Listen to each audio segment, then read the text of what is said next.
병역의 의무를 마친 남자들에게는 군부심이라는 게 있습니다. 내가 더 빡센 부대를 나왔다. 스나이퍼 특등사수였다. 낙하산 타반야로 시작해서 점점 더 MSG가 첨가되면서 짬 먹는 고양이는 호랑이로 성장하고 야생 멧돼지는 코끼리만 하며 자동차보다 큰 독수리가 하늘을 날아다니죠. 그게 말이가 빵꾸가.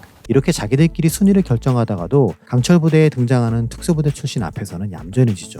하지만 제대하고 10년, 20년이 지나면 누가 더 힘들었냐보다 다치지 않고 병역의 의무를 잘 마쳤다는 게 더 중요하죠. 오늘은 예수님의 제자들에게 있던 부심의 이야기입니다.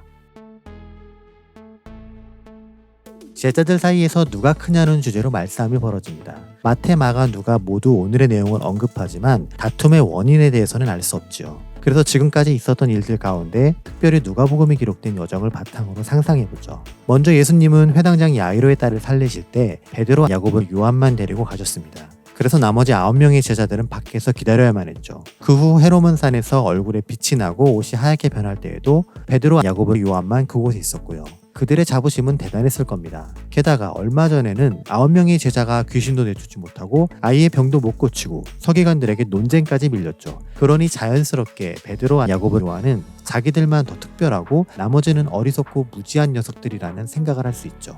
그래서 어쩌면 다른 9명의 제자들에게 내가 거기 있었다면 나는 귀신도 쫓아내고 아이의 병도 고쳤을 텐데 라며 은근히 약올리는 비난을 하지 않았을까요? 마치 국가대표 축구를 보면서 아우 그것밖에 못해? 집어쳐! 야 내가 해도 너보단 잘하겠다 라고 말하는 남자들처럼요. 더욱이 유대인들에게 누가 더 크냐는 매우 중요한 주제입니다. 당시의 기득권층, 즉 서기관과 바리새인들은 잔칫집에서 상석에 앉음으로 자신의 신분을 자랑하고 시장에서 사람들에게 인사받기를 즐겼죠. 못단 끝술을 길게 내려 하나님과의 관계를 과시하며 회당에서는 랍비로 불리길 원했고요. 그들을 동경하던 보통 사람들은 자기들도 그런 자랑거리를 갖기 위해 애를 썼고요. 이런 분위기 속에서 제자들은 자연스레 자기들 가운데 누가 더 큰지를 확인하고 싶었겠죠. 예수님의 제자들이 이런 걸로 싸우는 게 낯설게 느껴질 수 있습니다. 하지만 그들의 출신과 배경을 볼 때 이들 사이의 갈등은 필연적이었죠. 그들에게는 저마다 자기가 더 잘났다고 주장할 만한 요소들이 있었기 때문이죠. 베드로는 제자들 사이에서 리더 같은 역할이었고 어딜 가던 항상 예수님의 곁에 있었습니다. 안드레는 그런 베드로보다 시기상으로 먼저 예수님을 만났고요. 요한은 예수님의 사랑을 가장 많이 받았다고 말하고 나다나엘은 무화과나무 아래에서 항상 말씀을 묵상하며 메시아를 기다리는 열심이 있었죠. 뿐만 아니라 열심당 출신 시몬은 나라를 위해 세금을 거두던 마태를 탐탁지 않게 여겼습니다. 그런 마태는 나름 세리로서 돈 관리를 잘할 수 있는데 정작 돈주머니는 가룟 유다가 관리했고요. 가룟 유다는 다른 제자들이 나사렛 등지의 지방 출신이라 은근히 배운 게 없다며 무시했을 수도 있지요. 엄마 환장 파티 진짜. 이런 것들은 어찌 보면 정말 별거 아닐 수도 있지만 누군가에게는 그 사람이 인생이자 자존심과 연결됩니다.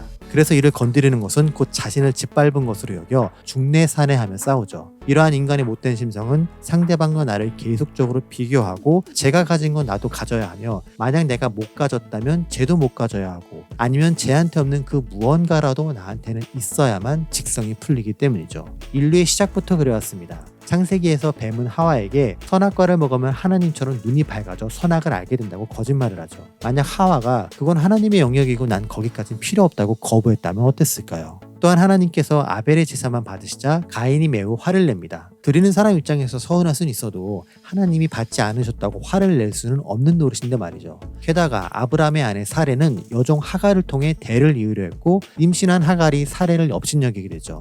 이에 대한 분풀이로 사레는 하갈을 학대하고 둘 사이의 갈등이 이삭과 이스마엘로 이어지게 되고요. 만약 하와가 하나님처럼 되고자 하지 않았다면, 만약 가인이 아벨과 자신을 비교하지 않았다면, 만약 사레와 하갈이 서로의 상처를 보듬어줬다면 창세기의 여러 이야기와 역사들은 우리가 알고 있는 내용과 크게 달라지지 않았을까요?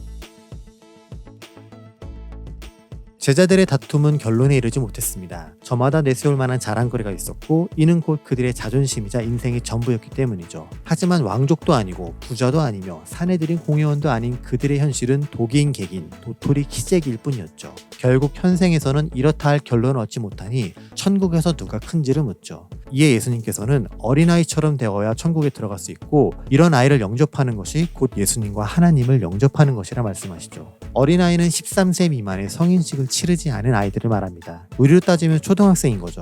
지금은 아이들에게도 감정과 인격이 있으며 미래를 위한 희망이자 자산으로 여겨지죠. 하지만 당시의 아이들은 그러한 인정을 받지 못했으며 배려도 기대할 수 없었죠. 성인식 이전까지는 머릿수조차 카운트하지 않았고요. 무조건 어른에게 순종해야만 하고 그렇지 않으면 두들겨 맞기 십상이었죠. 실제로 사람들이 자녀들을 예수님 앞에 데리고 나와서 안수해 주시기를 원했을 때 제자들은 이를 귀찮게 여기며 사람들을 나무랐죠. 그렇기에 어린아이처럼 되라는 예수님의 말씀은 제자들을 어이없게 만들었습니다. 아이가 어른을 따라하고 닮는 게 당연하지 반대로 어른이 아이를 따라하고 닮지 않기 때문이죠. 설령 그렇게 따라한다 하더라도 주변 사람들은 그 어른을 향해 철이 없고 어리석은 녀석이라 놀릴 테고요. 만약 지금 우리 앞에 보통의 초등학생을 데려다 놓고 이 아이에게 잘 배워야 최고의 대학에 들어갈 수 있다고 한다면 어이 말 같지도 않은 소리 하고 있네. 도대체 그 대학이 어떤 곳이냐, 우리가 알고 있고 생각하는 그런 대학이 맞냐고 반문하겠죠. 지금 제자들은 이런 황당한 상황 속에 놓인 것이죠. 사회적 지위나 법적인 권리도 없고 생존 능력도 없고 배운 것도 없어서 기대할 가치나 이유가 없는 어린아이, 그들처럼 되라는 것도 황당한데 예수님은 그런 어린아이를 영접하라 하십니다. 영접은 손님을 위한 극진한 대접으로 교통이나 숙박업이 발달하지 않았던 당시의 문화상 전통이자 율법이었습니다. 손님을 잠시 머물다 가는 사람으로 여겨 적당한 수준에 맞춰 대응하는 게 아니라 그를 최우선으로 생각하고 배려해야 하죠. 일례로 멀리서 방문한 손님에게 환영과 존중의 의미를 담아 머리에 감람류를 붓고 마실 음료를 제공하며 하인이 있다면 손님의 발을 씻겨드렸죠. 또한 그에게 필요한 모든 것들을 공급하되 없다면 빌려서라도 제공해야만 했죠.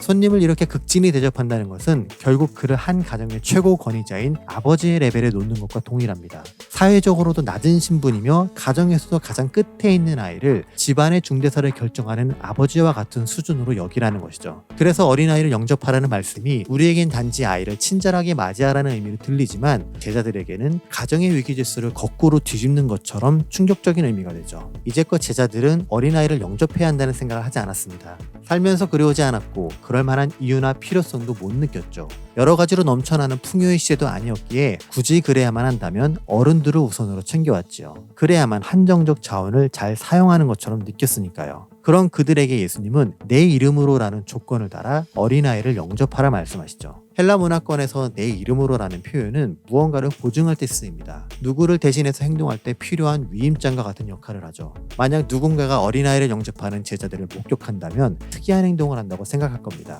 그때 제자들은 우리의 스승이신 예수님이 이렇게 가르쳤기에 우리가 그대로 따라하는 겁니다 라고 말하게 되죠. 이것이 예수님이 말씀하신 내 이름으로라는 관용어의 뜻이 되죠. 당시 교육제도에서 스승의 가르침은 절대적입니다. 이를 거부하거나 따르기 싫다면 제자가 떠나야 하죠. 그렇기에 내 이름으로 어린아이를 영접하라는 것은 권면을 넘어 무조건 지켜야 하는 명령이 되죠. 거기에는 다른 이유나 조건이 필요하지 않습니다. 사회에서 그렇게 하지 않고 납득이 안 되지만 선생님이 가르침이기 때문에 제자가 따르는 거죠. 내 이성으로는 이게 맞지 않는 것 같고 내 본성으로는 이렇게 하는 게 참 싫지만 그래도 스승인 예수님이 하라고 하셨으니까 다른 이유가 없더라도 실천하는 거죠. 그렇기에 만약 오늘의 내가 예수님이 제자라고 생각한다면 그분의 가르침은 나의 선택이 아니라 의무가 되죠. 그리고 그분의 가르친 대로 반응해야지만 내가 예수의 제자임을 입증할 수 있고요. 그게 우리의 역할이니까. 이제껏 우리는 오늘의 본문을 통해 서로 섬기는 교회 공동체, 어린아이 같은 겸손함 혹은 돌봄을 통한 영적 성장을 배웠을 겁니다. 서로 돌아보아 사랑과 선행을 격려하고 섬기는 자가 섬김을 받는다는 구절들을 기억하면서요. 그래서 이 말씀을 묵상하거나 관련된 설교를 들은 후 A 집사가 평소 마음에 들지 않지만 회개하고 잘해줘야겠다, B 집사를 무시하지 말아야겠다는 다짐들을 하죠. 나름의 깨달음을 얻고 언제 깨질지 모르지만 노력하라는 결심을 했다는 것에 매우 뿌듯해하면서요. 그런데 제자들도 과연 동일한 깨달음과 결심을 했을까요? 예수님의 가르침처럼 마음을 고쳐먹고 앞으로 더 배려하고 사랑해야지라는 다짐을 했을까요? 어쩌면 그들은 매우 심각한 고민에 빠졌을 수 있습니다. 아무리 그래도 이건 좀 어려운데 라며 망설였을 수도 있고요. 왜냐하면 내 이름으로 어린아이를 영접하라는 예수님의 명령이 원수를 사랑하라나 저주하는 자를 축복하라처럼 선뜻 실천하기 어려운 내용이기 때문이죠. 제자들에게 있어 어린아이를 영접하는 것은 당시의 문화나 사회적 통념을 완전히 부정하는 것입니다. 이제껏 그럴 필요도 못 느꼈고 주변의 어느 누구도 그렇게 하지 않았던 일이죠. 이런저런 이유와 타당성 때문에 하지 않아도 될 것 같은데 내 이름으로라는 예수님의 보증이자 가르침 때문에 억지로라도 실천해야만 하네요. 이런 상황 속에서 사회적 시선과 나의 경험과 이성은 철석같이 달라붙어 말씀에 대한 순종을 적으로 인식하고 대립각을 세우죠. 그리고 이러한 대립과 갈등은 지금의 우리도 늘 겪는 어려움이고요. 사회가 그렇게 하지 않기에 나 역시 습관적으로 넘기는 사안들이 있습니다. 지금까지 그래왔고 나랑 상관없고 딱히 고칠 필요도 못 느꼈고 괜히 나서서 유별나게 보이기 싫으니까 문제를 바로 잡으려 하지 않죠. 나선다고 별 수 있겠냐, 괜한 헛수고라는 생각으로 위안을 삼거나 일단 먹고 사는데 급급하니 나중에 고치자, 당장 내가 피해 입은 게 아니니 지금은 중요한 게 아니라고 생각하면서요. 이렇게 선택한 외면과 방치는 결국 상황을 악화시키고 또 다른 문제를 초래하고 피해를 확산시키죠. 크리스천이 이런 악순환을 끊어야 합니다. 왜냐? 성경이 세상의 가치관과 방법에 대해 옳지 않음을 말하고 있고 예수님이 삶으로 하나님의 자녀답게 사는 방법을 보여주셨으니까요. 그리고 우리는 예수의 이름으로 가르침을 실천하는 제자니까요. 그렇기에 오늘의 본문에서 어린아이를 영접하는 것은 천국에 들어가는 수단이나 조건이 아니라 세상과 사회가 하지 않는 것을 실천하는 제자의 삶을 말하죠. 그래서 여러분이 바리새인들처럼 예배, 기도, 봉사, 헌금 등의 수단으로 종교성을 키우는 사람이 아니라 세상이 당연시 여기며 하지 않았던 일들을 함으로써 영적으로 큰 사람이 되길 소망합니다. 언젠가 여러분에게 왜 굳이 번거롭게 이런 것까지 신경을 쓰고 남들이 가지 않는 힘든 길을 선택하냐는 질문이 찾아온다면 예수의 이름 때문에 라고 답변하시고요. 그래서 여러분이 남들이 하지 않아도 예수의 이름으로 실천하고 남들이 관심 갖지 않아도 예수의 이름으로 돌보고 남들이 알아주지 않아도 예수의 이름으로 십자가의 길을 따르는 제자가 되길 소망하며 다음 시간에 만나요.